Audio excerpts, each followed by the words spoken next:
तहरीक इंसाफ के मरकजी सेक्रेटरी इत्तलात फारूक हबीब एतजाज एहसन के हक में बोल पड़े। कहा एतजाज एहसन वर्कर्स के लिए रोल मॉडल हैं। वो अपनी पार्टी में खुलकर इख्तलाफ करते हैं।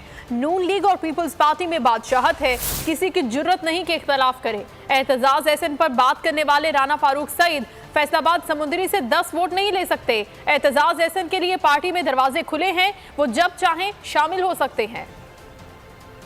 एतजाज एहसन साहब एक मारूफ कानूनदान है, एक बड़ी आवाज़ है, बड़ा एक नाम है और उन्होंने हमेशा हक और सच की बात की है। मेरे ख्याल में एतजाज एहसन तो तमाम पॉलिटिकल वर्कर्स के लिए एक मेरे हिसाब से रोल मॉडल के तौर पे कि वो अपनी पार्टी में भी इख्तलाफी आवाज़ उठाते हैं, बरमला आवाज़ उठाते हैं। यहाँ पर तो बात करने की इजाज़त नहीं दी जाती। करके दिखाएं ना, कोई नवाज शरीफ की पार्टी में कोई बात इख्तलाफी कोई नहीं कर सकता।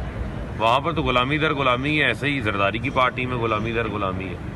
अब जो ये बातें कर रहे हैं वो मुझे बताएं ना, राना फारूक सईद साहब तो 10 वोट उनको मिलते हैं फैसलाबाद समुंदरी रोड से। इन्हीं हरकतों से पीपल्स पार्टी का तो बेड़ा गर्क हुआ है। पूछे ना पीपल्स पार्टी के कारकुनान से। देखें, मैं तो हमारे लिए तो पहले सब हर बंदे के लिए जो अच्छा आदमी है, जो मुल्क के लिए सोचता है, उसके लिए दरवाजे खुले। एतजाज साहब का फैसला है, आना चाहते हैं तो बिस्मिल्लाह आएँ।